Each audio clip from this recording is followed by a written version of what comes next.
The bar. A friend with weed is a friend indeed, but a friend with gold is the best, I'm told. They know they can't fuck with you. I knew they couldn't fuck with you when I first seen you, which is one of the reasons why I took you under my wing. I'm like, oh, she got it. Hey Lucki Charms, welcome back to another live stream. Be sure to hit the like button, subscribe to the channel, and hit the notification bell to become a Lucki Charm and be notified.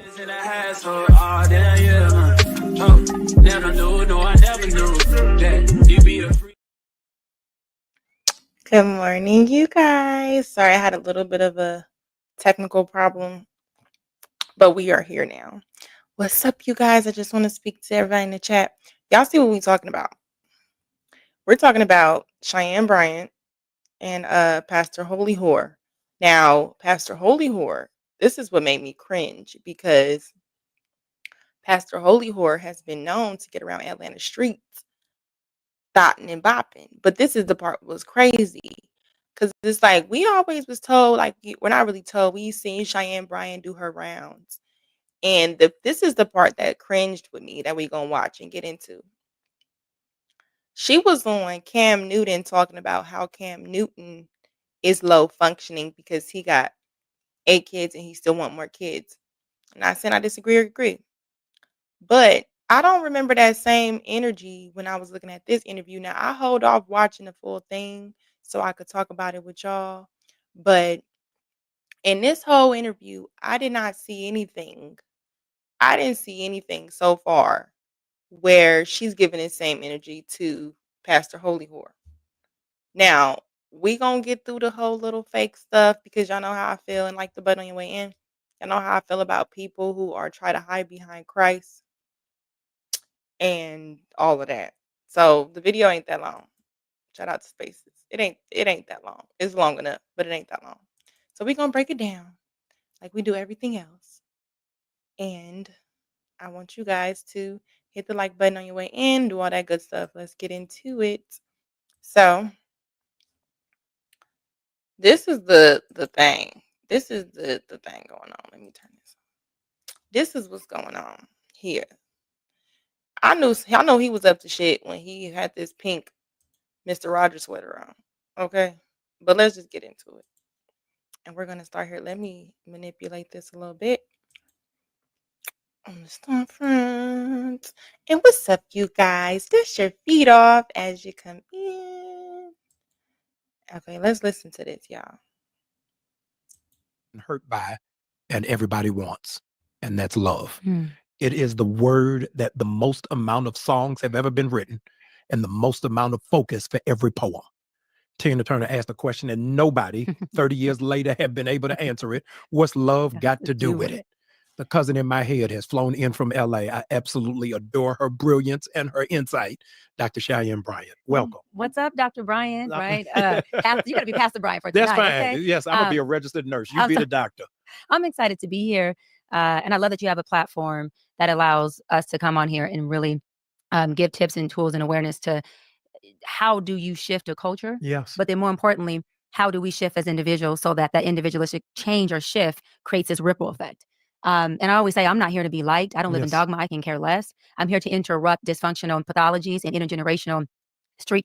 Super chat, stop the live. What's up, D? The Degenerate. He says, support. I appreciate it, babe. Shout out to Sean. He said he even looks sweet in his pic. You know, sweet. Like a little tulip. Look like he skipped to the mailbox. But we're going to leave that alone. Thank you guys for coming in, tipping. Thank you. Term, we call it curse. Clinical terms, we call it dysfunctions. Yes. So that we can shake up our community in a way that pisses them off enough to want to make a huge, like the Bible says, swift change. Yeah. That creates just a paradigm shift in all of us. Well, I like you. I like the way you think. I like the way you communicate. I like the bet. way that you process. And my grandmother's from South Carolina. Every morning used to give us cod liver oil. Said it don't taste good, but it's healthy for you. Come on. John Maxwell said, if you want to be like, sell ice cream. Hello. And so thank you for doing the heavy lifting. No kid has ever volunteered for broccoli. Everybody wants ice cream, but thank you for giving us the vitamins that's necessary for the community. Doc, I read something this morning that messed me up. It said 48% of Black women will never be married. Mhm. Are we setting people up for failure, primarily in the church? Absolutely. It says if you keep yourself chaste, if you get your degree, get your education, go to the gym, drink 8 bottles of water, stay focused, don't play yourself low, then it's going to happen for you. No, I think that the recipe to finding love is not looking for love. The Bible says it best that love is not enough to sustain a relationship. It's not. There's so many different moving parts and principles that play a role in it. I think the first principle is sense of self. I think we lack that in our Black community because we're in a household of single parents. And I don't want to just say single mothers because we do got fathers who are That's single right. fathers as well. And I want to recognize them. They're just as important. But when you have a duality of a child and a single parent, that child learns one way to be. I had a client in my session yesterday, and his wife was saying he puts the kids first. And we've been married, I think it was like on 17 years. I want to pull out. I want a divorce. And I don't like it here. And she said he's emotionally unavailable. And I asked him, I said, was your father in the home? He said, no. I said, okay. He said, and my mom raised me to be independent. She raised me to have my own. And she raised me to not be weak, right? To be okay with pain and to be able to get through those things. I said, no, your mother raised you to be able to protect yourself the way she had to protect herself for being a single mama. Wow. She didn't raise you to be a husband. Yes. She raised you so that you would be able to fight the war that she was currently fighting while she was raising you. And so as a man, what you did was you became equally yoked to where she was in that season of raising you. So now that you have a wife, your wife had to be equally yoked to your mama's season. And so in this marriage, your wife is now in mommy's role. Yes. Not in mothering you, but in Yes. having to be emotionally unfulfilled and emotionally homeless. So y'all have a house that's homeless emotionally. Yes. And because you didn't have a father, you're overcompensating with your kids, but you're still in the role of father and the role of son. You've never resumed or presumed the role of husband for 17 years. And he looked at me and he said, Before she finished that, is she saying something we don't know that happens in single parent households? See, this is what I want to kind of look at. What makes her a doctor of these things? Just a question, just a question. Ask yourself, what makes her a doctor of these things? What makes me? Because she didn't say anything that I don't think we don't fucking know. You know what I'm saying? Like, we understand that when we have fatherless homes, how that shows up in us, how we do relationships. We know how that shows up, especially in men, how they're unable or they're not confident enough or they lack certain skills or characteristics, healthy characteristics to be able to sustain a relationship the way that they would desire. We know that how that shows up in women, how we take more of a survival standpoint. So we have an outlook of looking at relationships as a survival standpoint. We have to be with somebody who makes us, get in situations where we're like out of survival. What she's speaking about, I think we've always spoke about that. That's one of the things that we hate about ourselves is that we look at our relationship dynamics in the sense of survival.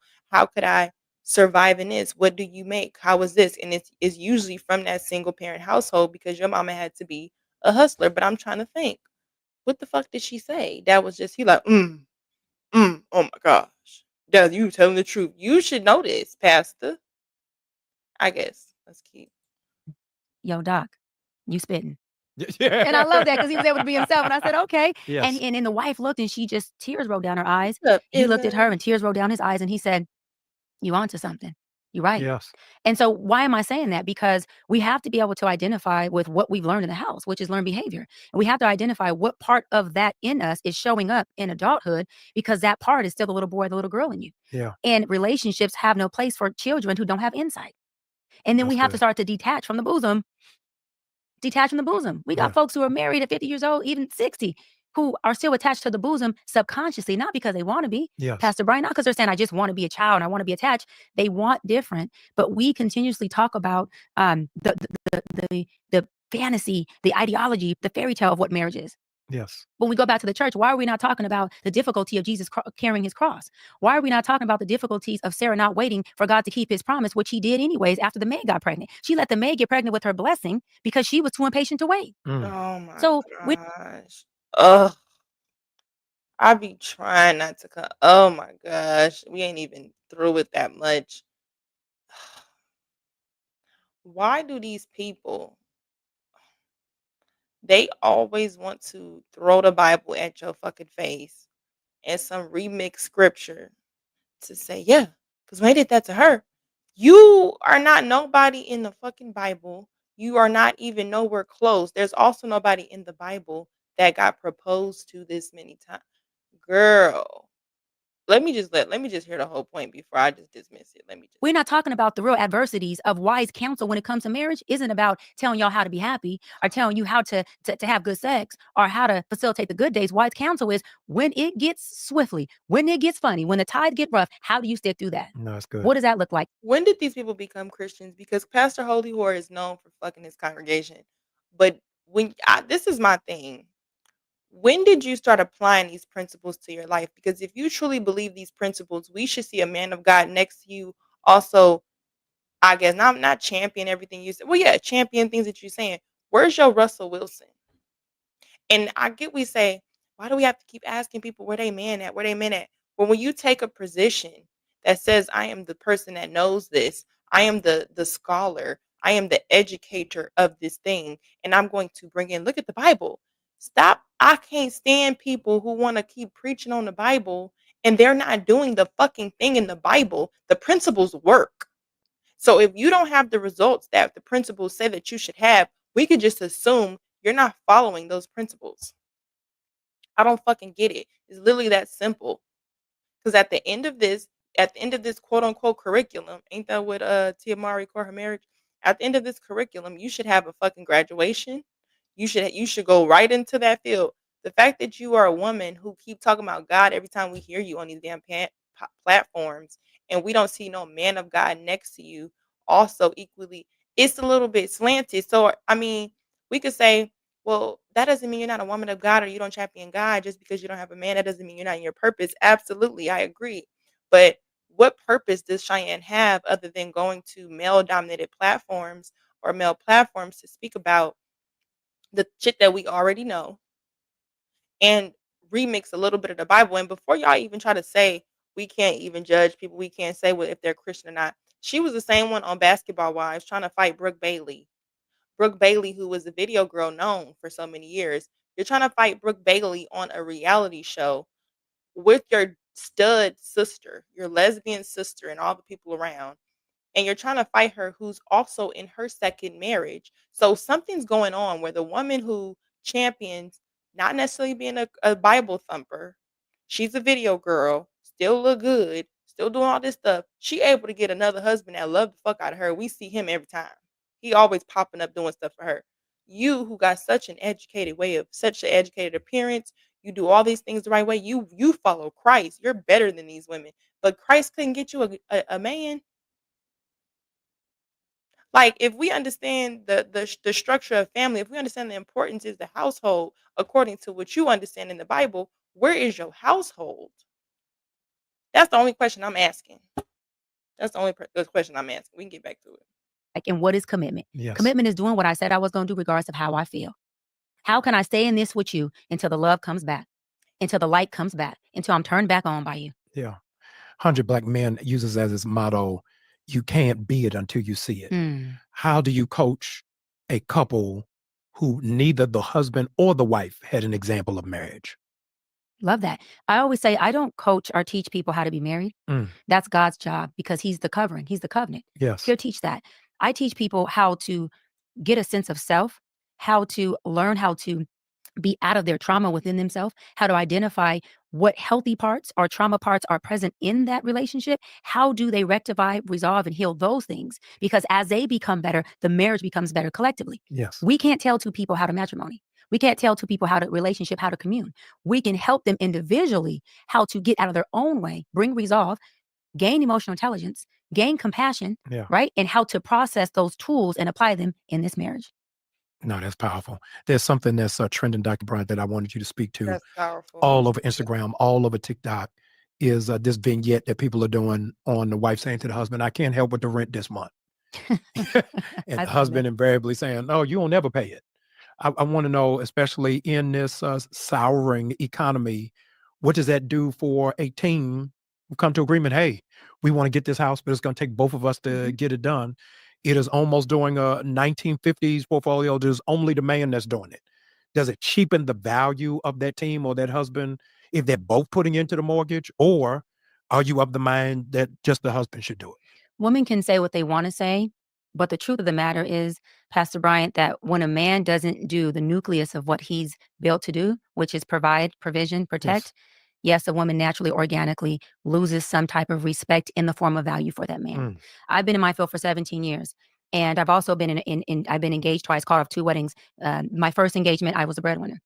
He had bread, but I was the breadwinner. My second engagement, right? I was a breadwinner the first relationship. I was a kept woman the second relationship. So I got to experience both. And you called off both. I called off both weddings. You a runner, you a track star. I'm a runner, I'm a track star. She definitely is. This is what I want to listen to. She said, now it is a fact, right, in our community as well, that once he's not able to sustain a certain amount of things, we deem him as not valuable. But as a doctor, I want to hear your resolution to that. Where did that lead us as a people? Do you think that we're better off, or do you think that as a doctor and a pastor up here in a pink sweater, that we should be, you know what? How does that come off when women dismiss and discard all these men that have these things that they're up against?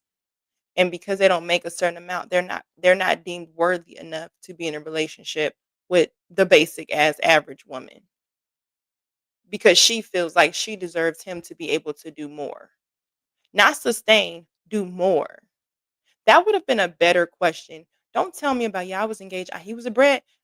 He had bread, but I was a breadwinner. Explain that to me. What made you the winner? Did you get more back in taxes than he did, bitch? What the fuck? What if he had bread, but I was the winner? What does that mean?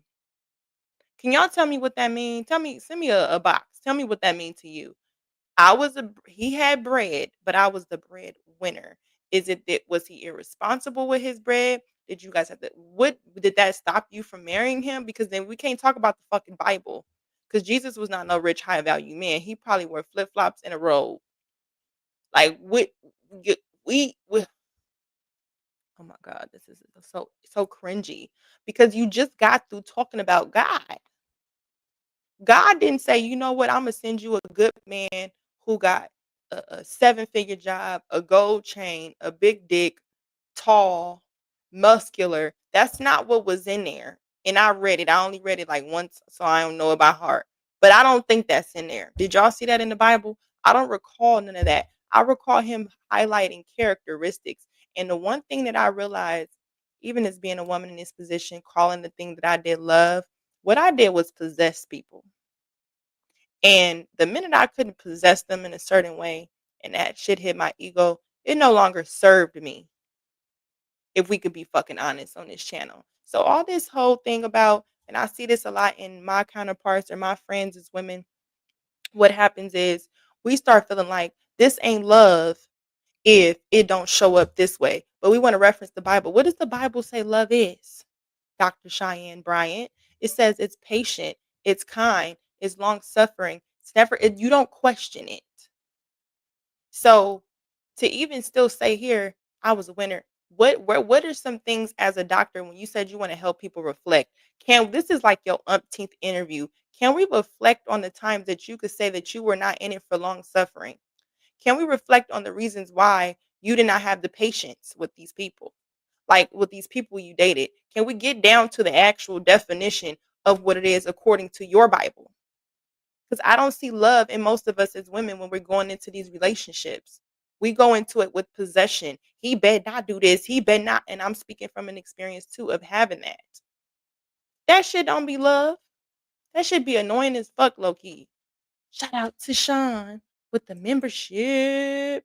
Jesus wore the Air Babylon 1 sandals. The open toe Johns.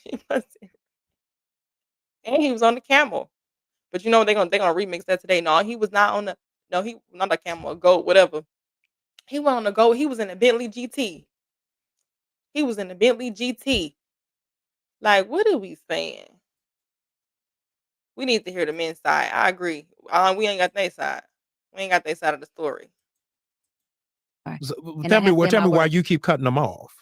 The first one I cut off because although my father was a street dude who made a lot of money in the streets, and so I was always well spoiled financially, he didn't raise me to look for a man for money. Yes. Right? Street term. He didn't raise me to be a gold digger. Yeah. He raised me to find a man of good character, to find a man who looked, smelled nothing like him. right? And so I found a man of good character who was faithful, who was loving, the boy next door. He was an athlete. He just was a good man. Yes. But he had no work ethic. And so as I'm in this relationship trying to navigate, I would call my father constantly and say, although I'm not denying him of my body, right? Although I'm trying my best to still show up in my best form, it's causing an internal struggle because I'm winning the bread and he's domesticated, but this is not the role that feels natural for me. Yeah. I don't like it. And my father kept saying, but he's a good man, baby. He's a good man. This man is faithful. This man is loving. But this is coming from a father who was a great father, Pastor Bryant, but a womanizer. So he's looking at it from a protective space of, my daughter's not with a me. She's not with the womanizer. You're right. But I'm also that dimension of him. That dimension. Yes. But I'm also not with the other part of you, Daddy, who's a provider. So for me, it didn't work. So I left that relationship because I had stayed 6+ years. And while I was there, I got 4 degrees. He didn't even transition into work or a career. Yeah. And I stayed, listening to my father. He's a good man. Savannah, he's a good man. And then Savannah grew up and said, Daddy, but he a lazy man. Yeah. And because of that, I'm not wanting to be the breadwinner. I'm leaving. Hold on, bitch. I was trying not to call you a bitch this whole thing, but listen. Can we stop hearing this? And I'm speaking as a woman in this culture that heard this. I'm sick of hearing you women who get to a certain level of education, which I respect, but stop putting that in the relationship as though that's a key factor that made you good in the relationship. In that relationship, I got 4 degrees while talking about how his work ethic, we don't know what his work. Maybe he was watering the relationship, being nurturing. Maybe he was being loving. Maybe he was in the relationship, watering the relationship, and he was okay where he was. You weren't okay where you were, so you go and spread your wings, eagle. Okay? You spread your wings like an eagle, and now you want to say, well, why you didn't have the work ethic as me, bitch. Maybe because I wasn't not trying to get 4 degrees. It was fucking too hard. I wasn't trying to get in that fucking debt. Now you in debt, and you can't even describe how you were able to also get 4 degrees and the things that you did in a relationship to water the actual relationship. So while you're getting 4 degrees, can we just assume that you did not actually show up in a relationship as well as you did to show up to get those degrees? This has a lot to do with why you did in that relationship didn't work out. I mean, we can assume that because where is the perspective that tells us that you did the things? Stop putting your education and you getting 4 fucking degrees or whatever in the equation like that equals to coming into a relationship when you don't know how to communicate. You don't know how to put those degrees to the side and look at a man like he's a human being. Somebody you still expect him to die for you while treating him like shit. This whole opinion just gives me that whole energy. What did you do in the relationship? Why do we listen to people that tell us their accomplishments? Bitch, congratulations. You sharing that money with us? Is you sharing them degrees with your husband? Did you say, hey, baby, or boyfriend, fiance, I got us 4 degrees. Look what we about to do as a household. I bet you that's not how the fuck she thought. That's not how we think generally in our community. It's, I got this. What you gonna get? Forgetting that, I'm sure when you go to the bank to get a home loan, they don't say how much you make aside from your man. I'm sure they say, how much are you guys bringing as a household? This is insane. But whatever, let's listen to Doctor. Let's put the hazards on before you get to that second one. Yeah. Because a lot of people choose Come on. and say, okay, I know they're not making the money, but they're faithful. Or, hey, I'm going to turn a blind eye because he's making this money. And he paying the bills. Yeah. Yes. Yeah. Yeah. You didn't lower the standard. You didn't sit at the bar. You raised it. Period. Yeah. Because when I left, I gaslit God so bad. Woo! I gaslit God so bad. I said, wow. How could you let me stay in a relationship that long, knowing the kind of man that I want and the kind of man that I deserve? I told God, What? I'm faithful. I'm faithful to the man. I'm faithful to you. I'm a praying woman. I come from a good family. I've saved myself in so many ways. I'm not promiscuous. I don't believe in casual sex. Yes. I don't even date casually. And then you send me this joker. Not saying he's a joker because you were a good man, but I'm saying you send me this joker who just... You can't do nothing with a bitch who blame God, not herself. Oh my goodness. And y'all like the video, y'all. Thank you so much. You can't do nothing. She didn't say, you know what? I have this level of discernment and understanding. If I did not want this, why did I stay in this relationship longer? Why did I lead this person on? Why did I know that this person did not have the things that I knew I wanted long term, but I decided to still be in the situation? No, she said, I blamed God. Oh my goodness. God can't even do it. God can't even do it. Shout out to Illa, Super Chat stopped the live. Ooh. He said, keep cooking these goofy female narratives because they are doing more damage to women than anything. We need more Lucki's in the world. Shout out to you. You know I be doing the work. Shout out to y'all for recognizing. Thank you guys. And if you guys want to send me more love, I really appreciate it. If you like the content, thank you so much. Don't forget to like the video. Hate on a nigga.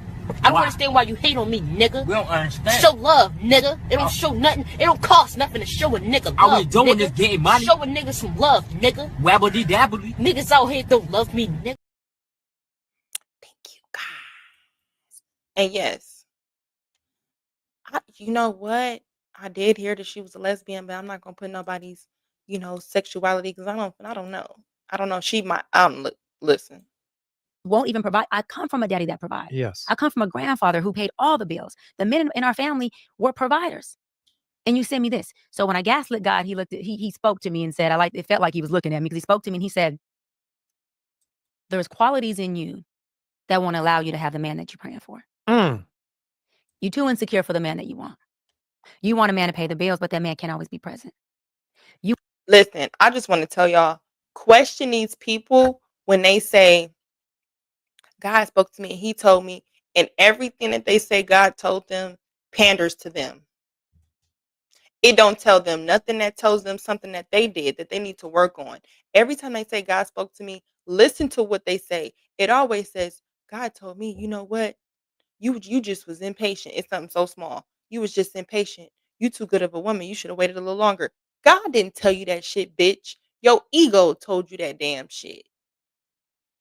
Oh, y'all be getting on my damn nerves. Because if God told you anything, I don't think God would want you in a relationship giving up your wet pox, your hot pocket to somebody.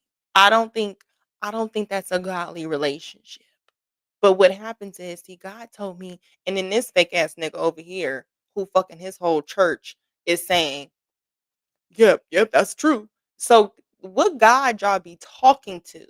Once y'all make that clear, and it'd be for us to decide. It'd be for us to decide what God they talking to. Because if we know that there is no way that you are sitting here saying you just prioritize your degree, not the characteristics in the Bible that it tells you what to water.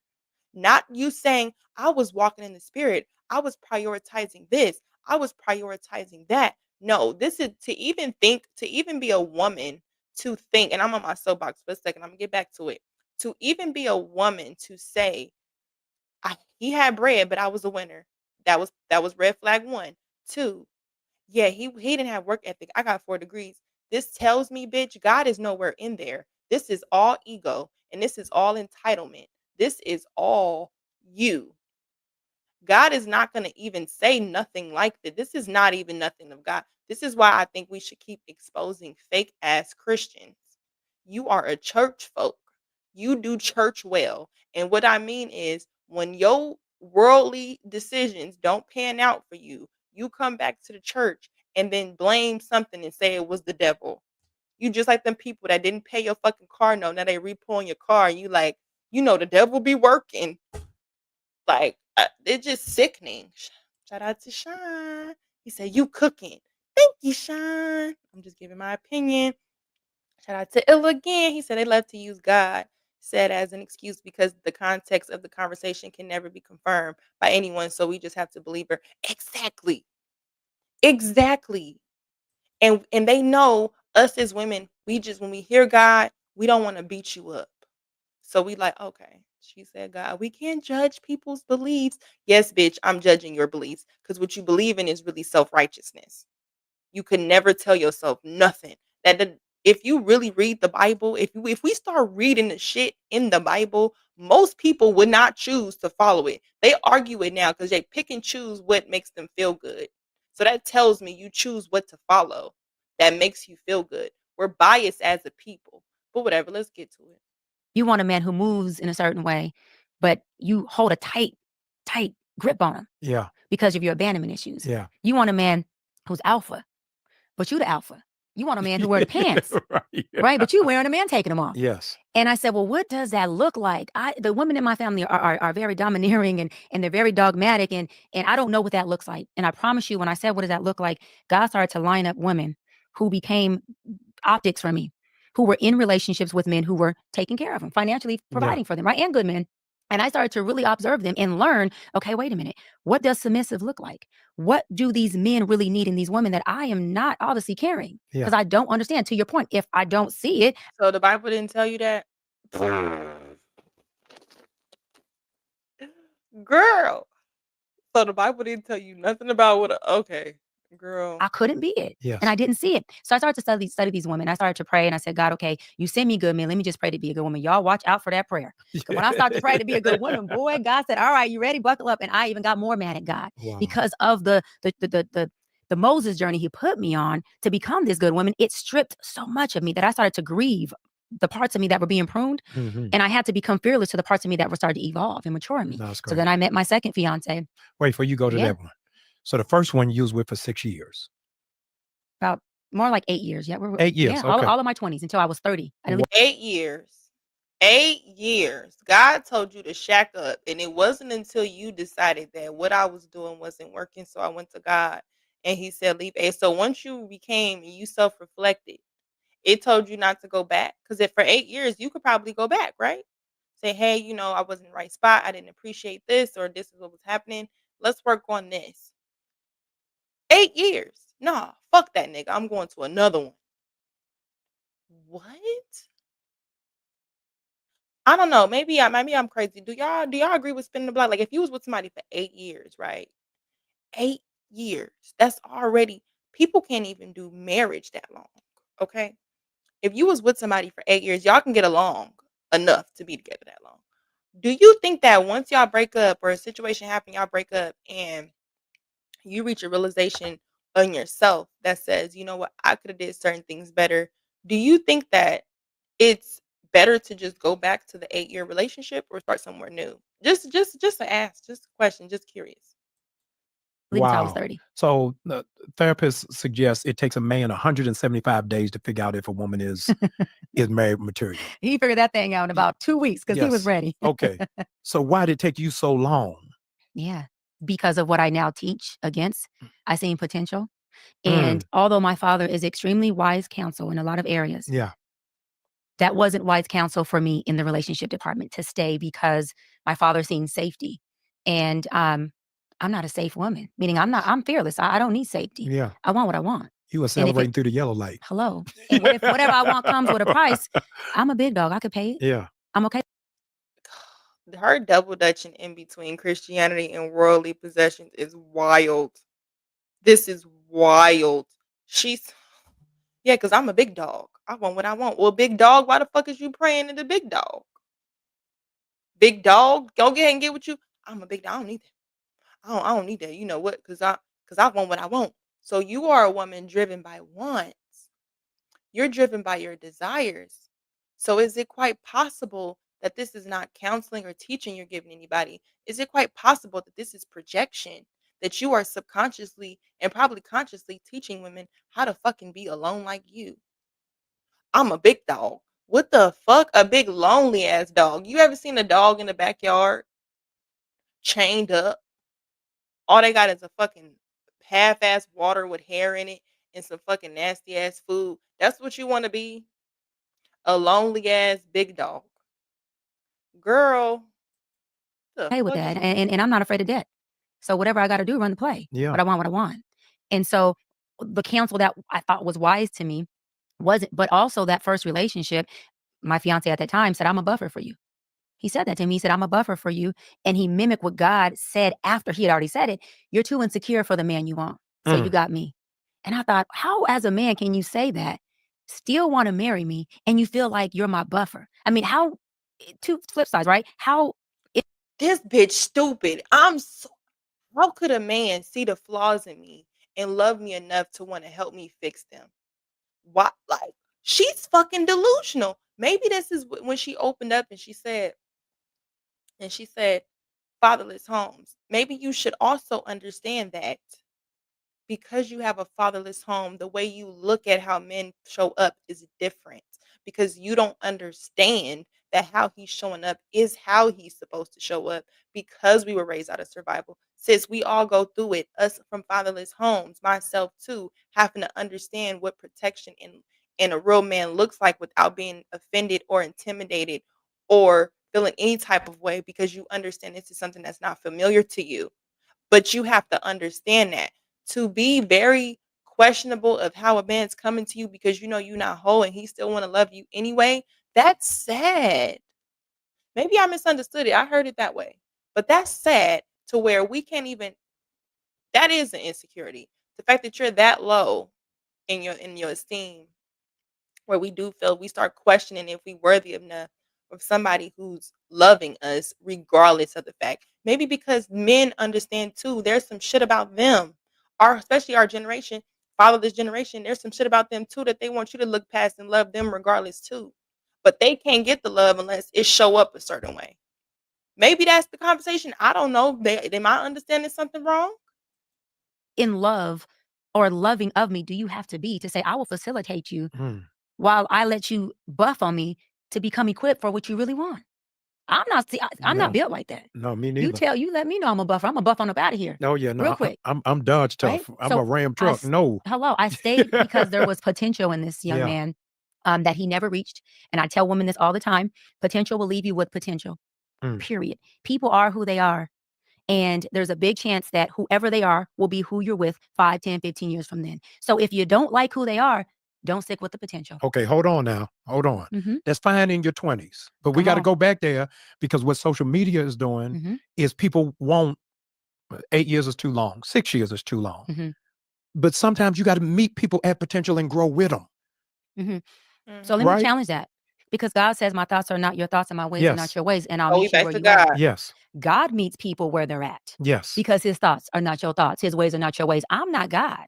I'm made in his image. So I don't have to meet you where you're at. All I have to do is be where I'm at and make the best decision for where I'm at and where we can build together. Okay, that means I'm that with I you. don't have to be in your potential. Yeah, Now, how are we growing together?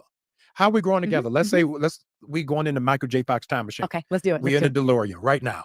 So we're going back to 22. Yes. We both 22. We just coming out of college. We both got student loan debts. My potential says that I'm going to be an emerging entrepreneur. I'm going to move. But everybody wants the finished product. Nobody wants the crock pot. At 42. Yeah, I'm dealing with your 20s. 22, Yes, okay. yes, yes. So at 22, it's age appropriate. Yes. If you're 22, if you're 25, I think even if you right at 28, right, if you're below 30, if you're below 30 yes. and you see potential in somebody, then yes, you can bank on that. Yes. Or you can pray on that. But potential isn't somebody who you are clothing with the idea of what you want them to be, but you see them making no type of actions or moves in that direction. My guy, with all due respect, yes, he was very lazy, meaning when I left at 8 a.m. to go to school and I had 26 units per semester, yes, he was sitting on the couch. 26 a 26 semester. units a semester. When I got back, Pastor Bryant, he was sitting on the couch in the same spot. He may have cleaned up a little bit and made sure we had a meal, but at 22, I didn't know what I know now, that it wasn't his potential I was banking on. It was my ideology that I clothed him with that I was banking on him becoming. And I thought because I was so ambitious and I was moving and grooving 26 units, I'm running a mobile legal company. I'm making $300,000 plus some years at 21, 22. I have a whole real estate portfolio. I'm driving luxury cars. You know, I'm doing these things that I felt like, how can he not be an observation of me and not Annie up? Tell me something about you as a person and your characteristics. If you don't have none of that, who are you? Who are you? Who was showing up in that relationship? It was not your cars. It was not nothing. Who were you, girl? And this is the thing too. And I think I understand that because I can't stand a nigga who wake up late and he ain't got shit to do and nowhere to be. I don't like that. So I feel you on that. But the thing is, maybe he was the right person for the type of woman you were trying to become. If you were trying to become this go-getter woman, this woman who was reaching these heights, maybe you needed somebody at home in reverse to help support the house, help support the things that you were going to be lacking or you were going to be neglecting because you were trying to get to this goal. I don't understand why. Do y'all think it's a problem if we as women want to reach these goals that take so many hours from our day, so many time away from the relationship, and a man who's willing to sit there and wait while you reach those goals and support you on other ends, because maybe he don't have goals to do that. Maybe he's okay with where he's at. Do you think that we kind of shoot ourselves in the foot when we start looking for a man that does the same things we do, as far as I want to work super long hours, I'm trying to get to this goal, because he's going to want a woman at home to take care of the things that he's neglecting. So do you think you kind of shoot yourself in the foot when you, as a woman, you want a man to do the things that you're doing, but you're not going to find a man to do the things that you're doing. You're going to find the opposite, because the man that's doing what you're doing don't want a woman doing what he's doing, because you can't water a relationship getting to stuff, putting your time into whatever it is, like you said, her work ethic. What are you watering? What does that come with? That comes with a certain level of um what's the word for it? Give me the word when you have to like actually lock in and meet a goal. Like you're not really seeing anything else. You're kind of stuck in this grind. So it's just kind of like, why wasn't he good enough? He was there waiting to do. Maybe you should say, "Hey, can you cook something? Can you wash my clothes for me?" That's where you give him stuff to do. That's where I don't get it. I don't get it. If we're committed to the process and it's the whole thing, I don't get why that wasn't a good fit for you, since you wanted to take the role as a man. Just my thought. That is not how it works. No. What's in you is in you. And I activate and water what's already in you. I don't give you nothing. On one side, two things. One, I tell my staff, you can't teach initiative. You can't. You're going to just have it on your own. The reverse of that is, if the man has that drive, a woman who is his partner will gravitate to it. But if it's the other way around, talk to him. Yeah, the positive only works with a negative with a car battery. It does not happen with relationships. Come on. You got to bring that two positives together to pull it all the way up to get to the next level. CEOs who go to different corporations, move around, they're going to take their secretary. The secretary ain't got 6 degrees, but she got the initiative to do forward thinking. Hey, Dr. Bryant, I know you got a flight today, so I done sent your driver to go pick you up lunch. It's forward thinking. Yes. So being equally yoked doesn't mean you making 300 and I'm making 300. Equally yoked is both of us got to drive to get to the top of our field, the top of our area, and we're lifting as we climb. And that benefits us collectively. Yes. Because So the whole notion of, Bitch, how you saying yes? That ain't what you left the relationship for.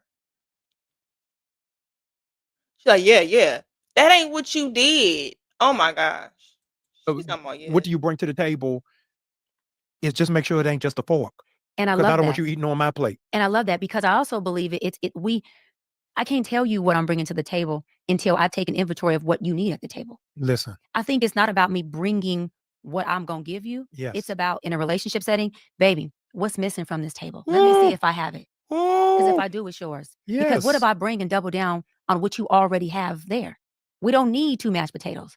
We don't need 2 king chairs. No. We don't need two. We may need 2 bottles of wine. Yes. You know what I'm saying? But we don't need 2 of something. Yes. So I always try to teach the tool to my men and women when I'm in session or speaking. Let's not try to come in with these preconceived, this is what I got, this is who I am. Yes. How about, baby, what's missing that I can add to it? Yes. What has always been missing from your table? Because if I got it, I want to bring it. And you may need to bring less than you even think you do, or more. Or but different. Take inventory, or different. Yes. But take inventory, because. But you just sat up here. We on the second relationship. You just sat up here in both relationships, did not even say what you brought to the relationship. You highlighted what you were doing as an ambitious individual American to the relationship. I'm so fucking confused listening to her. I don't think I'm supposed to be confused listening to a doctor, y'all. I think I'm supposed to know, you know? At the end of the day, if this table is ours and we commune here, then our job collectively is to make sure that this table goes without deficit. And at that point, after I choose you, I trust you, I shouldn't be taking score of, did he bring the potatoes? Did I bring this? Was it $5 or $10? It's, baby, I'm in this. What's up? What we bringing? And do not bring to the table flatware to Negroes who are used to plastic utensils. Because they won't even know how to appreciate. My late grandmother on Saturdays used to polish her, her silverware because she was just so proud of. They don't even make china closets no more. So it's the mind frame of, is this table collapsible? Right. Does this table have an extension? And the difficult question nobody's asking: how many other people you got at this table? Stop playing with me. How many other people you got at your table, sir? Because they said you be at the church house doing all kind of nasty shit. They said you be over there force feeding the women. You be over there. Listen. Because when you was with Giselle, and Giselle had to not be a first lady no more because it was a lot of first ladies in the church, and they was all running around crying. He don't love me no more.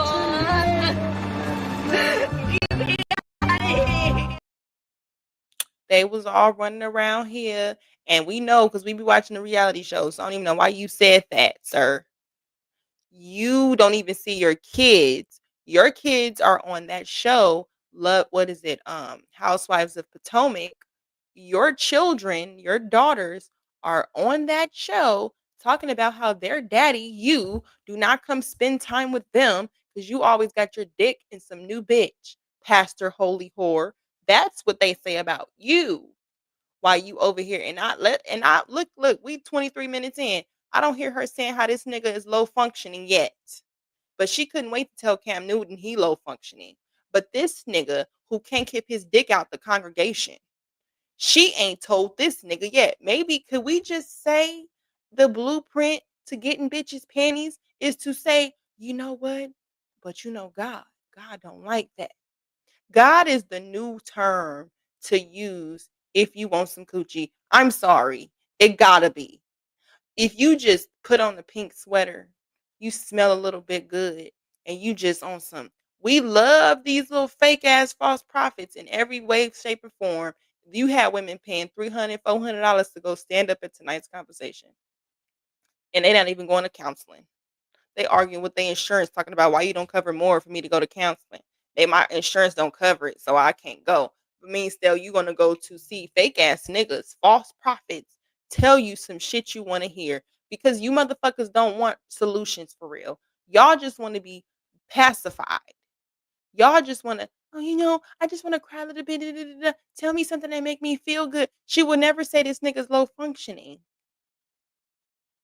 And this is the lowest form of functioning. I don't recall Cam Newton. I'm sure, and honestly, let's compare it.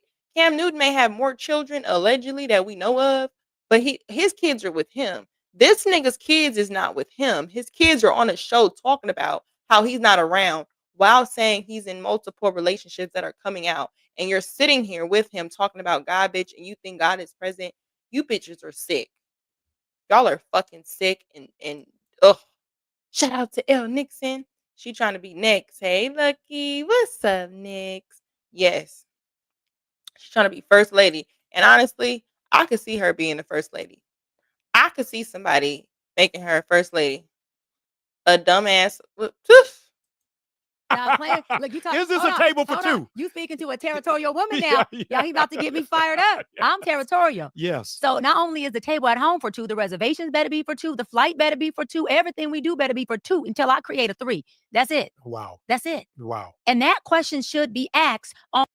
Girl, nobody wants your old ass eggs no more. Shout out to Dr. Steele. Dr. Bryant represents all the real women of the world. She wants to be the boss. She wants to be the leader of the relationship.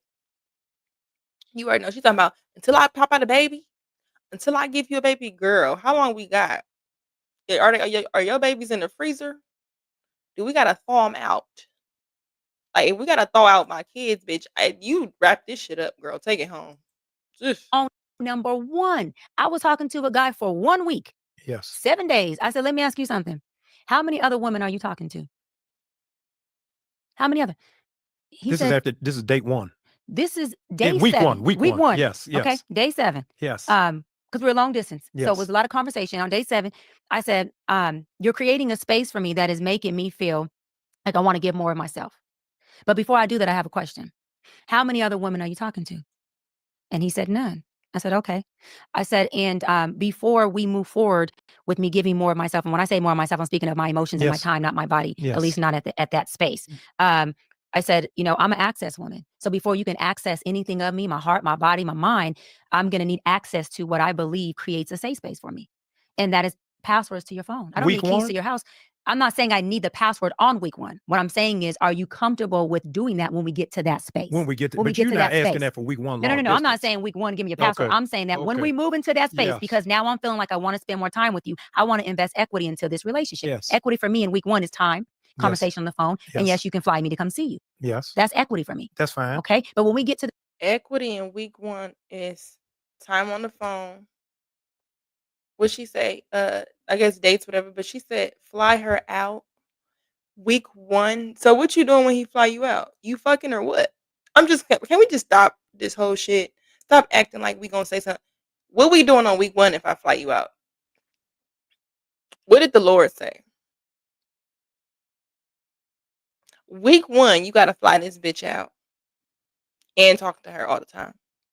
Week one, I don't even know if I like you for real. I don't even know if we share the same political views. I don't know enough about your hygiene. I think if you fucked the nigga a week ago before you met me, I don't even think the STD show up now. That's too soon, and you already want me to fly you out. What you doing when I fly you out? I'm just saying, doctor. What we to the space of now, this environment has become safe and my body is now feeling moved to want to be intimate with you. Yes. Or my heart is feeling moved to want to be committed to you. When we get there, I know that I'm going to ask for access. So I'm not going to set myself up to get there, ask for it, and then this is not what you're in alignment with, because the longer I stay, the more expensive it is for me to pull out. So, yes, but does that not bring to bear a presumption of guilt or absence of trust that at the door, I need a passcode? With that, but if I am giving you no red flags, no flashing lights, the phone ain't vibrating. Yeah, I love this. No, I love so this why do you question. come straight into the door like, hey, I got trust to come behind you? Am I carrying what happened with the last I love this situation? No, because thank you. Super Chat stopped the live. Nick said she meant she asked that woman that week one. Oh, okay. Okay. Both of my fiancés, knock on wood, yes, was no infidelity that I know of. Okay. And I had access to phone, computer, Instagram, Facebook, bank account, and we lived together. So I obviously had access to our home. And I would navigate the phone. They would navigate mine. And we never, ever had a conversation about another woman or a man that had to create division between our relationship. I never left for that. So I'm not bringing in a per se redo to this new dating space. What I'm doing is saying, I'm not wanting your passcode so I can access your phone so I can see that you're cheating. I don't want to be broken, Pastor Bryant. I don't want to be dismantled. I don't want to be hurt. For me, that's a reassurance. And as the Bible says, love your partner by knowledge of them, well, I'm giving you knowledge of me. So if that works for you, then align with me. If it doesn't, let's pivot now. And this bitch crazy. She dead ass believe this. She said, like the Bible says, love, what'd she say?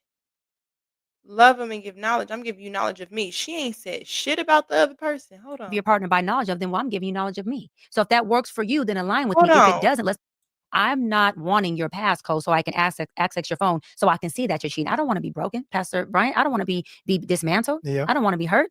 For me, that's a reassurance. And as the Bible says, love your partner by knowledge of them, well, I'm giving you knowledge of me. So if that works. As the Bible says, love your partner by knowledge of them, where I'm giving you knowledge of me, not taking inventory of knowledge of him. And if you can't get knowledge of me to love me right, then to who? To toodaloo with your motherfucking ass. But what about him, Miss Bryant? Does he not get the same level of knowledge? The only knowledge you showed us that you know about them is that their work ethic was not like yours. This is wild. These be the people telling us. These are the ones that said on. Wasn't she on tonight's conversation too? Interesting. For you, then align with me. If it doesn't, let's pivot now. And there's no hard feelings. So the phone code is a breaker. Oh, is it a non-negotiable? Yes. It is. The passcode, access. Let me say it because I'm single and I'm in my choosing phase. Yes. And I'm choosing and I've my given husband. You no reason. There's not a reason. It's called transparency. I operate from a place of transparency, not honesty. Honesty means I have to ask you questions. I don't want a relationship with you when I have to drill you like an investigator. When you're talking about trust, an investigator has to ask you 500 questions to figure out what their clarity is that they're seeking. That's not the relationship I seek. I seek transparency. Transparency is, baby, I have a flight at 10 o'clock tonight. Yeah. When I land, I have a meeting. And X, Y, and Z will be there. And I happen to still do business with a guy I used to date before you because he's in on this deal. He'll be there too.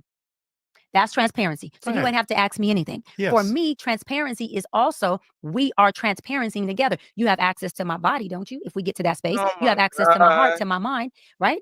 To me, my heart, my mind, my body is more valuable than that punk ass phone. So for me, if all I'm asking for is access to something that you have nothing to hide, that I'm not saying I want it to pick up and go through. Because if I want to pick it up and go through it, Pastor Brian, guess what? I ain't got to ask for the password. Because you know everybody can find that out. That's easy work. To find out women find out passwords all day long. Let's keep it real. Listen. Do they not? Do they not? Do they not? Yes. Okay, so wait a minute. So is it not better to have a woman that says to you, baby, I'm asking for access because I never want to really, I'm not trying to pry into your privacy and sneak into your phone. I don't want to do that. I'm not going to do that. Let me disclaimer. I'm not going to do that. So all I'm saying is I want access to it, because being that I have access to it means that you've given me permission and authority. Right, but if okay, you, hold on. yes. And giving me permission and authority Yes. is the love language. Stick with me. It's the principle. It's not the password. It's the fact that you said, baby, here goes a key to my house. So when I'm out of town, you can leave when you want to. That doesn't mean I want to go run through your drawers and see what's in there. That means you're giving me access and authority to your home. That's a principle that opens up a space for me. That's called a love language. You want a key to a nigga house. So how long in this relationship? Like, I don't think she hear herself, and he not even what. Let me tell you what he doing back here. Let me tell you what he doing. Look at his face. He like, yeah, she sound delusional as fuck. I would never be with her for real, but I'm just trying to pander a little bit so I could fuck her because she got a little fat ass. I see what she's sitting on. You know what I'm saying? I see what she's sitting on. She low key my type. You know what I'm saying? I wouldn't do none of that because I got a ring on my finger. Don't know from who, but I still kind of want to get in there. So I'm just gonna laugh my way, and we're gonna get to them godly cheeks. This nigga not buying none of this shit you saying. He ain't about to tell you the truth either, because it ain't for his pockets. He in it for the money. Oh my gosh. I am not going to be in a bed with a man who can access my body. That is priceless. And I can't access a $89.99 or a $499.99 Samsung or iPhone because you think that's a breach of your privacy. You keep your $500 phone over there, and I'll keep my priceless mind, body, and soul over here. I have yet to have an issue with being in a relationship with a man, and I have been engaged multiple times. Yes. And I have in these 6 years said no to multiple rings because I refuse to get engaged again without going through with it. Yes. I have yet to have an issue with a man who's not a womanizer, who wouldn't say password. I don't care about that. Okay, so what? And this is the thing. If you need to do what you do, womanizer, and you want to keep a woman of my caliber, and you think you just that smart to do it, run the password, get another phone, and do it your way. But I'm not going to make it easy for you. Yes. If you want her that bad, get a phone for her and keep that shit over there. I'm with But you on the gonna 50 respect yard. I'm ready to get the fuck. This lady, she is saying a woman of my caliber. Bitch, we can't. What is your caliber so we could run the fucking other direction? She really selling herself, over 40, no kids, probably can't have any that well. She wants a man that works as well as her or better than her, give the password, loyal. What else the fuck she want? She don't care about his character as much. He gotta just have knowledge of her to be able to love her and do things that she want. Fly her out on week 1. Give all his time to her on week 1. She not accepting no more engagement unless we go into marriage. So you can't even propose to the bitch. Like, bitch, what type of builder nigga you got going on in your head? Shout out to Music Man. He says she smacks her dick his face. Wait. What? She smacks her dick. You mean in his face? That's funny. And he better love it or on to the next. Listen.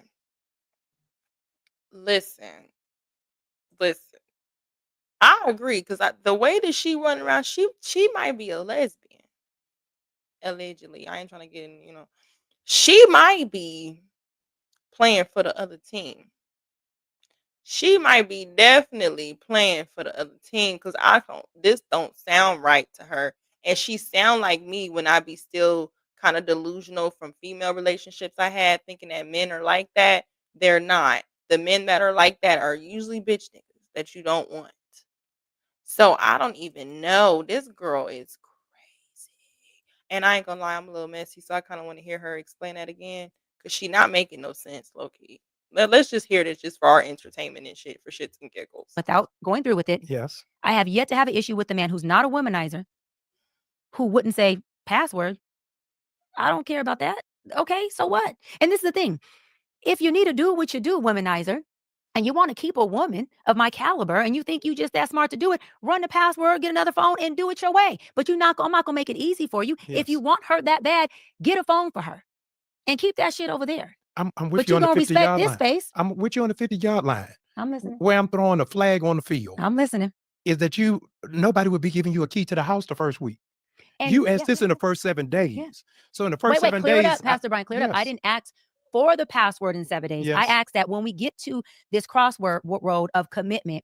And I understood. Yes, of commitment. Yes. Part of committing to me, just like there's commitment standards for you and other men, is access. Because when you commit to me, I'm giving you access to me. And if you can't honor and respect access to me, being a part of me, accessing everything that comes with you, then we don't have a commitment. And we are not operating from a space. Super Chat stopped the live. Shout out to Fantasy Island Girl. She said it's always a measuring contest with women like her. Exactly. She feel like she could hit his bottom, girl. She said, I can hit that bottom. Of what works for us collectively. Now we're operating from a space of what works for you. And there's a 2-party relationship here. I'm almost there. I want to be there. Are you at 70 yet? I want to be there. 70-yard line No, yet? we're at 55. we at the speed limit. It's a bump in the road. My question is, let me ask you this. Does your wife have your password? Yes. So what are we talking about here? Yeah, my wife. So what are we talking about here? She didn't have it that first week now. But she did she have it? Did she have it before keys. she was your password? Before she was your wife? Yes. Okay. So now we're in the end zone. Yes. Now we're in the end zone. Yes, for a we wife, drove it sure, there. have it. So he caught the have the key. So have the alarm. Brady threw it. Yes. Moss caught it. Yes. We good. Yeah. We good. Okay. You proving my point. Why did you give this woman your password? Yes. Why? Again, the password is not my issue. But is it because you have nothing to trust, or was it to reassure her? I'm dealing with the timing. I'm dealing with the timing of those 7 days. So let's flip it on the man's side. Okay. So if I said to you in the first 7 days, hey. Hell no. I'm just playing. No. Yeah, when I said, that you're going to give me your body, I say this to you on the 7th day. Yes. You calling the girls like, do you know this Negro said to me on day 7? Like, he know he going to get it. I'm dealing with the time, not your principle. Got you. I'm with you on the principle. Let me comment on that. Yes. Again, I'm not asking for the password on the 7th day. Yes. Just like if a man asks for my body on the 1st or 7th day, it would be red flag. This is bananas. Yes. Absolutely not. But if that man said to me on day 7, I don't care if it was day 3, listen, I'm not trying to access your body now. Yes. But there's certain things that I do like when that does take place. Yes. And I'm just curious if these are things that you would be open to if we were to even cross that road. Would I be offended by this man being in a place of maturity and transparency? Yes. I would be turned on that I have a man that can communicate, that I know would be vulnerable enough to come to me about his needs in the bed and not outside of our house. And I would say, baby, you know what? When we get there, green light. We could run every play you want to. Or I would say, that's not my thing. Okay. He would be saving him and I a disservice of a distraught, unsatisfied marriage. We should be communicating more about who we are instead of trying to hide those things and looking at those things as a deficit. Whoever you are is exactly who you need to be for the right man or woman to align with that. Otherwise, you are in a relationship with some of the parts of you, and the parts over here, they're being hidden. When relationships and love is all about freedom. I'm here to be free. I'm even in this space on this podcast to be free with you. And I'm grateful. Right? And so if I'm in matrimony with the man, I want to be free in my full capacity. Be free. I'm taking it all off, baby. Be free. As a spiritual woman, you have a great knowledge of scripture, strong relationship with God, incredible insight on the human mind, on relationships, all that. We get to the 7th day, y'all talking about keys and bed and turn on. At what point, I'm asking you, what the fuck does God say about dating? I bet you he don't. The fuck. At what point do you ask that man to pray for you? Oh, I love this. Get out of my business, Pastor listen, Bryant. You my cousin in my head. Let me tell you okay. So y'all heard, Doc say I'm dating, which means I'm still single, but I am dating, and I'm talking to a particular guy who he's been praying for us and over us since day one. Nice. And I've been with praying men, but not to this extent. And it is the biggest turn on. It is the epitome of foreplay. And when I say foreplay, I'm not saying it makes me tingle down here and I want to jump in the bed with him. I'm talking about the real essence of foreplay, meaning that I feel covered. Yes. I feel seen. I feel loved by the God in him, not the man in him. And so he doesn't allow us to go to sleep at night without him praying over me or us saying the Lord's Prayer together. And I find that leadership. I find that to be the head of us. Yeah. And what it does is it inflames my submissiveness and my softness more than if he didn't do it. Something he did really unique. He was traveling out of town and he's at, a business meeting, he's closing deals, he's doing his thing. And they were having a post celebratory event at some like dinner restaurant lounge. And I was going to bed. It was already 11:30 at night. And he said, "Hey baby, what are you doing?" I said, "I'm getting ready to go to bed." He said, "Well, let me know when you get in bed so I can walk out of this party that we're Yes. having to pray over us." I didn't have to ask. I was going to bed, Right. Pastor Bryant. This man said, "I'll walk out." And I said, "Baby, I'm ready." He walked out of that event, prayed over us, Awesome. said goodnight, I like him and then already. texted me and said, "Baby, I made it back to the room." So when you're talking about asking a man to pray for you, ladies, that ain't something you ask. That's something that man comes with or he does not. Leadership isn't you asking him to presume leadership. Leadership is already in that man, and you know through the actions he takes with you. And you know when a man's covering you, because when a man's covering you, when he's not in your presence, your nervous system is calm. When a man's covering you, he's not in your presence, your spirit isn't inflamed. If this man So before you tell us about these incredible men you know about, so once you found this man that was a leader, why didn't you start following a nigga? Just a guess. And this is the thing where we're like, oh well, I know you're a woman of God. Based off what? This bitch ain't highlighted nothing about God. In the religion, ugh, this is so sickening. Let me just man happens to go a little further than the time frame of the meeting, your spirit is still at ease. Because when this man covers you, it's not him covering you. You are covered by the God that he's serving, by the principles that he is praying on, leaning on, living in. And faith, God, and principles are action words. So a man can't be in God. ain't no God like man fly you out in week 1 to fuck, bitch. That's not happening. Like I don't think you finding God in between the sheets and shit.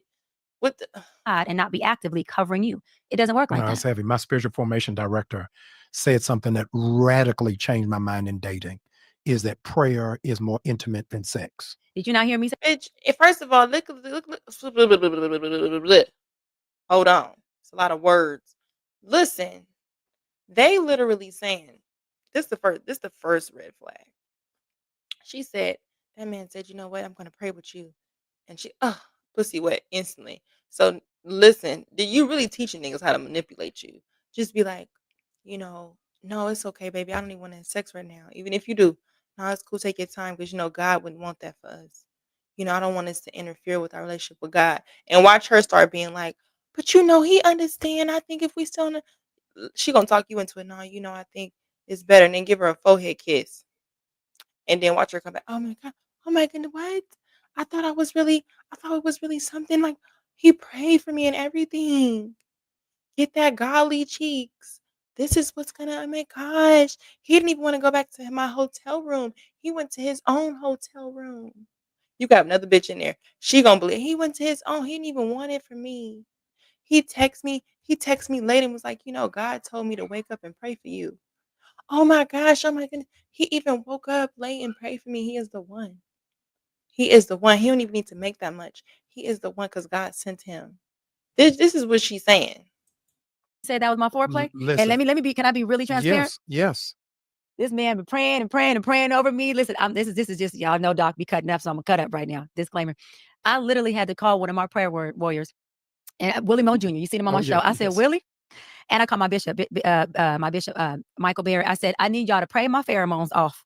Pray him down, pray him off. And they said, Doc, that's unlike you, because they know I'm not into casual sex. Right. Like that's not like you. I said, I told y'all these bitches want to fuck Jesus Christ. It's been a year since I've done anything.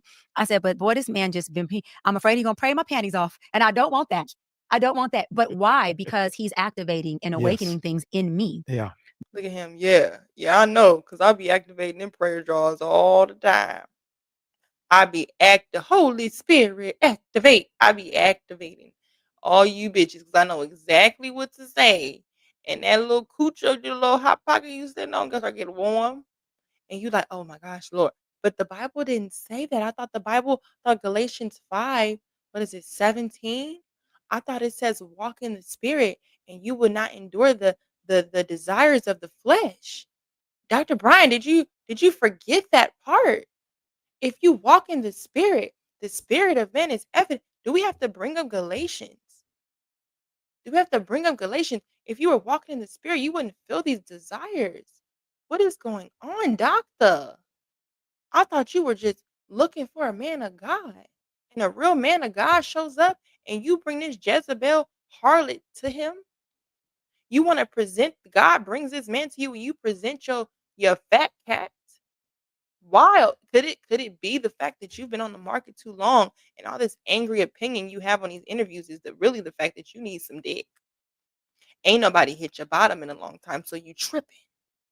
You tripping. You starting to be like, oh, this gotta be God. Then you see a real God like man, you like, oh my gosh. I had to pray and say, Lord, is this normal for me to want to give up this coochie to this man? Oh my goodness. Yes, bitch. Yes, yes, yes, yes. That's what you got going on. You might as well give it to the pastor right here. Might as well. That are connected to the intimate part of me as a woman. I'm not into casual sex. So dinner and trips, although I love those things, they don't activate me to want to be in bed with you. Yes. They may activate me to want to have a good time with you, but praying over me. Jesus And Christ, another thing is when I do visit him and, we are in bed sleep and are cuddled up, this, not just his actions, but his energy is not that of, I want to be inside you.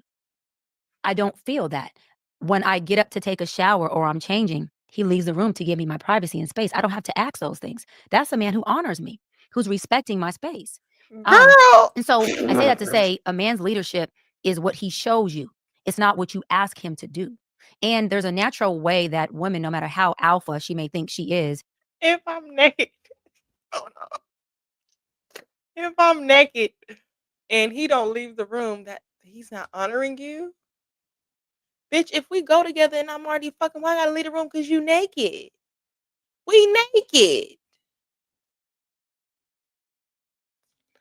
This, oh my God. Be by yourself, girl. Or how unsubmissive she has never been. That a praying man or a man of God, a real man of leadership, will activate things in you that have you falling more in love with yourself than he will when you come into your softness of being a woman. And for the brothers out there, if y'all want real. I'm sorry, I keep pausing. This is a live commentary. He gifted 5 memberships. Thank you, L. Nixon. If you want to know what a motherfucking boss looks like, bitch, you looking at one. A bitch that handles big business. Thank you, L. Nix. I missed it. I'm so sorry. Thank you. Intimate. I'm going to go there. Freaky, nasty, off the wall, very satisfying sex. Yes. Bring God in that thing first. No, I'm serious. Bring God, bring that woman closer to God. Bring that woman and implement his principles in her. And baby, you won't get her in the bedroom. You'll get God. And you know what God said? He said he could do exceedingly, abundantly, The views above expressed all on this show things today that you can imagine. reflect that of our guests. He would do exceedingly abundantly above all you can think or imagine. And so when you bring God into that woman's spirit, and y'all finally, I'm going to go biblically correct. To make good coochie and good sex, the byproduct for God is just, I have seen it all.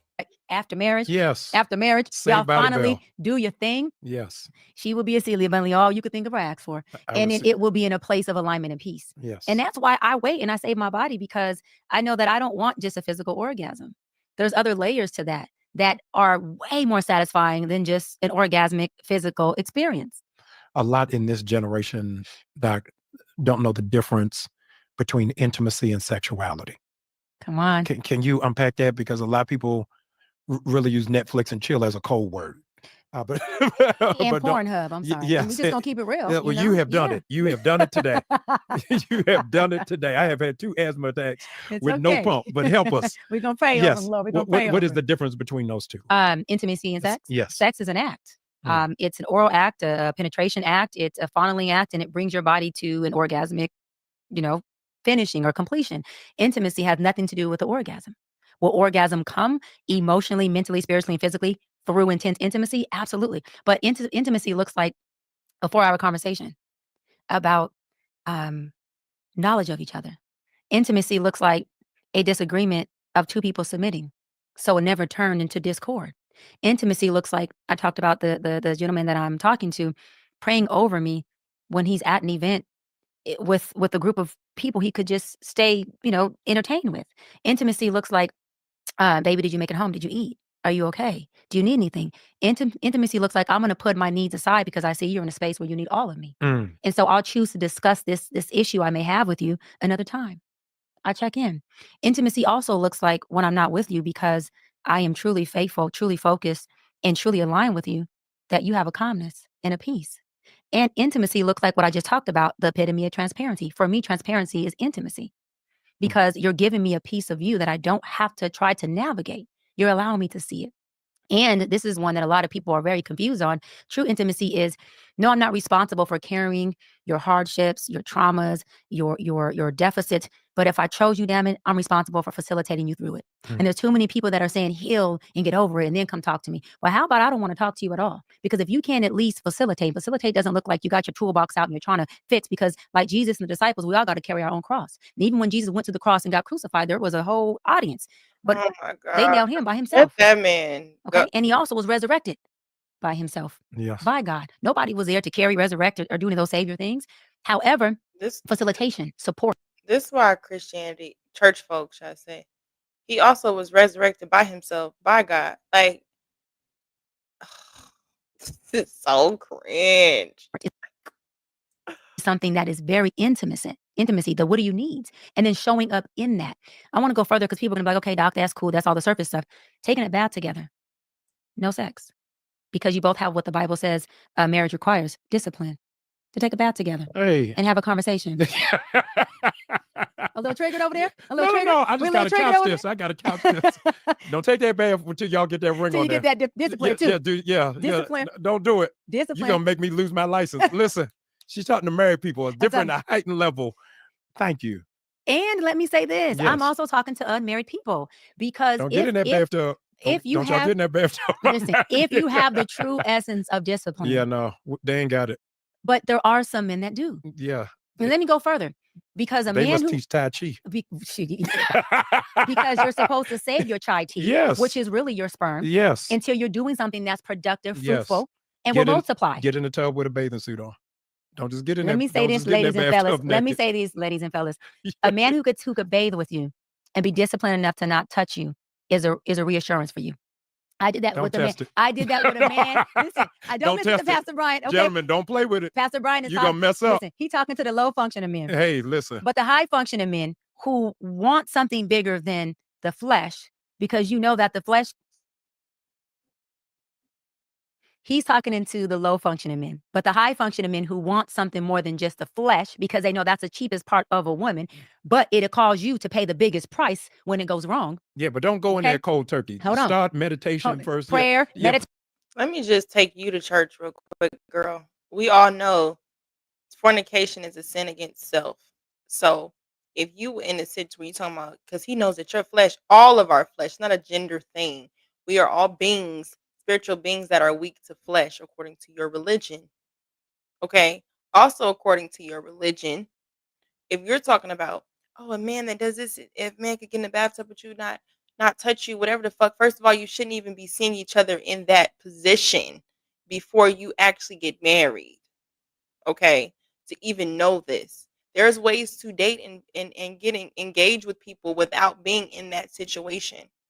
Not to mention, girl, you speaking as though women don't be wanting dick the same way you just said a few minutes ago. A man who did not want to have sex with you, who wanted to pray or whatever, you wanted the dick. So in those situations, can we stop making it seem like men are the only ones who want sex?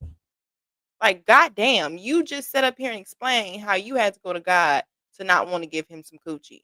That you might as well just give the coochie. Like, ain't nobody, you just set up, you don't want marriage. You don't want to get engaged. You don't want a boyfriend. You don't want, bitch, you ain't about to have no kids. Might as well use the shit until you die.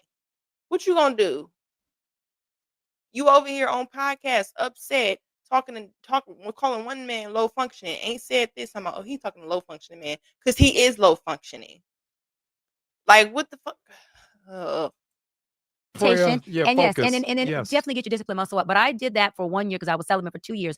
I was dating a guy, and almost for about a whole year, we were bathing together, doing all the intimate stuff, nude together, sleeping together with no sex, no touching, none of that. When I say no foreplay of anything, and our intimacy was crazy. We never got to the place of intercourse, of sex. But it heightened our relationship to where sex became so overrated and so secondary for both of us that when we left our dating relationship, it actually enhanced and elevated both of us to a different place. When we spoke on the phone about a year ago, he said, the relationship with you, where I had to have discipline enough to be able to be intimate, but not sexually engaging, has helped me become faithful and committed to the woman I'm married to now. Wow. So what I'm saying, fellas, is preparation meets opportunity. And so you don't get a wife and then become faithful. Ooh. Because at that point, it's too late. We're talking about preventative measures that prepare you for the woman you want. So yeah, if you want to pray and fast and meditate first before you think you can get in the bathtub or sleep in a bed nude with the woman with this discipline tactic, do so. But the point is, you got to be able to do it because marriage is for disciplined people. So when that woman cannot satisfy you and she's only at 50% or 70% or 30% some days, what is your discipline tactic you've already practiced to be able to sustain yourself in this marriage? I don't want a man who can't be in a bed with me naked because he's just on my bones. I don't trust you. And because the man that I'm talking to is... Bitch, speak for yourself. If we in a relationship, we married, and I'm naked, what the fuck is we doing naked together? Bitch, speak for your goddamn self. Because the same way God invented other stuff, he invented the orgasm. He or she, whatever you subscribe to, we're designed to want these things. So bitch, speak for your goddamn self. You sound crazy. Has shown, at least, to be so disciplined with me sexually, with me being, a very good looking woman and a nice body when I'm nude. When we're not together and he's traveling, I'm not thinking, well, he can't sustain himself for 5 minutes with me. What's going on when he's out of town? No, you should be thinking, if he's laying naked to me and he don't want to fuck me, who else is he fucking? Like, what the fuck? No. If I ain't giving it to him, I know he needs it as a man. I'm not draining the bizzles. Like, girl, what are we saying? It's a reassurance tool that is really effective. Really effective. You've been on the show and witness protection about your dating and who that is. No, really. And you are a very influential person in social media. I want you to say a word on when is the appropriate time to go public. Because you done talked about door number 2. Lord have mercy. 7 times. I know. No name, no state, no identification. No identification. Yes. Yeah. And you could have very easily done that, but you intentionally are not doing it. And I think a lot of people jump out too quick. Soon. Yeah. Yeah. They put in a Polaroid picture before they shake it off to make sure that the print has come out well. When is the right 100%. time? Well, in my case, because I'm such a big public figure, two different ways gonna be the right time, because we're not keeping each other publicly private. So either when the blogs get to it, which is not the right time, but that would be the time that they exploit it, or when we're engaged and I have a ring on my finger. That's when I will personally be open publicly with it. It's not because I think it's not going to work. It's more because I want it to work in a way that doesn't have an outside influence. I always say, as long as, the water doesn't get in the ship, the thing will sail. And I think that people need to work on building their foundation first, right? Build your ship like Noah did. Build your ark first before you start loading that thing up with different animals and people, even if they come in pairs, right? But build your ark, and so that it can weather the storm. And don't be so quick to wanting to show you have somebody, because to me, that's just a form of codependency, because you're doing it for what? To get the validation. I'm not a 42-year-old successful woman who is, without any kids, seeking validation.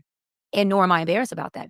I am very, very proud that I waited. I'm very happy that I'm in a space where I'm, and with all due respect to the divorcees or anyone who is a single mom or a baby mom or baby daddy, I'm proud that I'm not a divorcee. I'm proud that my decisions have brought me to a place where I'm not a Black woman statistic. I'm actually the anomaly. And I want to be able to lead by example. I can pop my shit the way I do because I have not made the decisions that has bred me the results of the results I'm trying to change in our community. And that's what makes me powerful. It's not how do you talk about this because you haven't been married. I'm talking about it because I made great decisions. So I didn't become a divorcee. So I didn't become a baby mama. So I beat the statistics coming from a little girl from the hood who was a product of teenage parents, a mama who did the drug that my father sold. So adversity and trauma was what I was just bred. And it was innate. It was nature. It was nurture. It was in my environment. And because of that, I've seen things that I know don't breed results that most people want. I've yet to hear a person say, I waited all my life to be a baby mama. Your decisions created that result. Yeah. And if I can use Super chat, stop the live. Thank you so much, Spaces. He says a woman doesn't go through a man's phone to see if he's cheating as much as she's trying to justify the fact that she is. By the way, isn't this insecurity? Absolutely. What you mean she's trying to justify her cheating? I don't know. But yeah, she don't seem like a loyal person or seem like somebody. She seemed like she probably was going through the phone to figure out to give her a reason to leave because she already wanted to leave. She seemed like she has a problem with committing to something and seeing it through. Now, college, she seemed like she was able to do because she knew at the end of it, it guaranteed her a degree or something like that. For some reason, she has a problem with committing to a relationship with a man to see it through because there's no guarantees. A person who only wants to see people for guarantees, it's kind of hard to get them to commit. That's what it seemed like. my platform to be disliked or loved or hated or adored, as long as somebody gets something that can change their life, that's my purpose. Oh, I that's can care less beautiful. either way. Bishop Dale Bronner said, when you're born, you look like your parents. When you die, you look like your decisions. Well, let me tell y'all something. Based on that quote, Yes. if I was to die today, I'm looking damn good. I love my decisions. I want to say this though. Yeah. I'm not superior. I'm a product of teenage pregnancy. I was pregnant at 14 and 16. Mm. So I started off early, right? I had a boyfriend early, and we were obviously, sexually active early. I just happened to have what I always say is the most important piece to a woman's life, because a woman is what her daddy makes her. I had a father. So you was throwing that ass back as a teen kid. You probably were exploited in some sort of way or taken advantage of or introduced to sex clearly when you weren't supposed to at a young age. So you got rid of those babies or whatever happened to the babies when you were a teen. Now you're 42 with no children. Damn, that's fucked up. But not only that, it makes me think that has a lot to do with the way you started to skew your perspectives of relationship. This is making sense. Okay. Father who said, not on my watch. You may hate me now, you'll thank me later. You're not having these babies. No. My mother and grandmother said yes. He said no. I went with the head, which is the leader. And that decision has breed me the results that I would have wanted to. How my life is right now, Pastor Bryant, is exactly how I would have wanted it if God would have sat with me and said, baby, let's plan this out together. This is They always use God to pacify them for being in a situation they don't want to fucking be in. Bitch, you want to be 42 with no kids on podcasts trying to justify why your ass is lonely and you passed up multiple engagements. Bitch, that don't seem like the life. And where do we go? If you just look at we still in a time where people who was in civil rights is still living, right? If you look at that time, activists for households or people who spoke for households, they came a lot different. Bitch, you would never be Maya Angelou. And not just to mention, she's not speaking from wisdom. This is false sense of wisdom. She's speaking from projection. A person who still has insecurities and who still probably has some issues, probably remembers certain exes or whatever. Like she wants to give her ex credit for finding a wife, trying to make it seem like it was her doing in their relationship that made him able to find a wife. Like that doesn't make you feel a way that all the men that wanted that you passed up on found relationships and they're actually doing the thing. You want something like the comment said. You want something at the finish line. That shit don't exist. And as long as you keep trying to preserve yourself for it, you are going to definitely look good, but you're gonna be alone because you ain't even got no kids to look after you. Who you gonna rely on? Your little cousins and shit? Like that shit get lonely. You entering the golden girls time.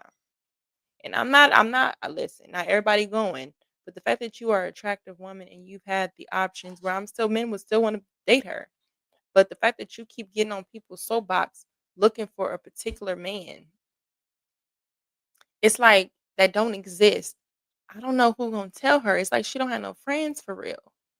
Unless she's just one of the women that's in denial and she dismiss anything that makes sense. Because she feel like God got her.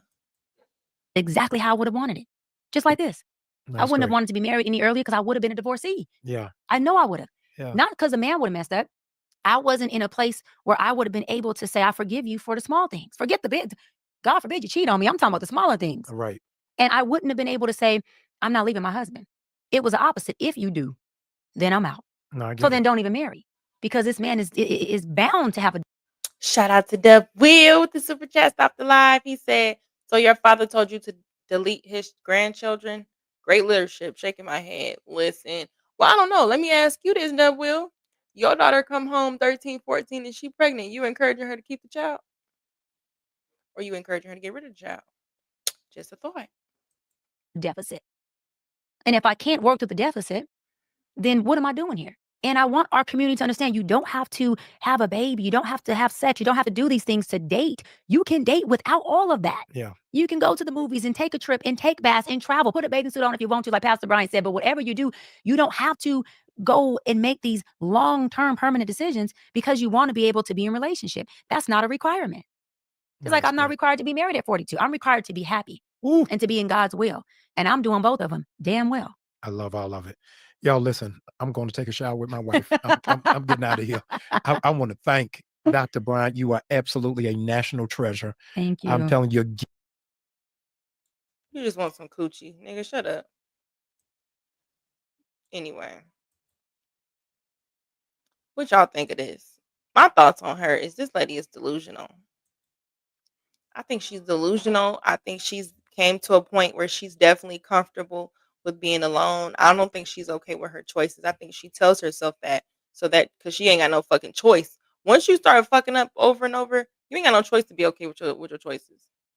You can't change the shit. So you just gotta live with it instead of actually doing things that make you better. Shout out to Deb Will. He's back.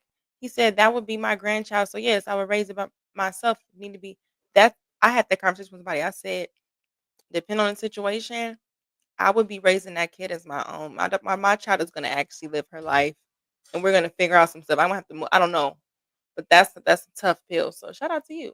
But yeah, I just personally feel like with this woman, to see her any more platforms I see her on where they talking about we care about male and female dynamics in the Black community, they are full of shit.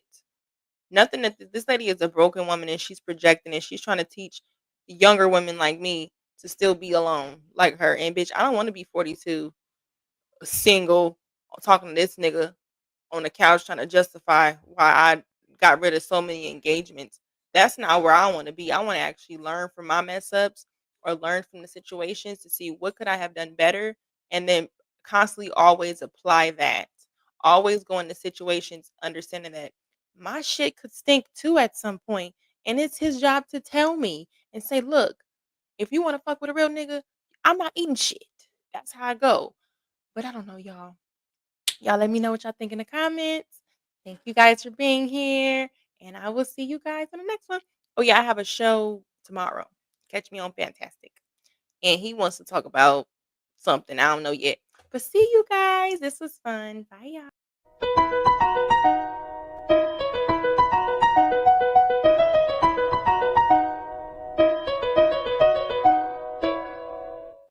If you don't like me, that's fine. But, you know, watch your mouth.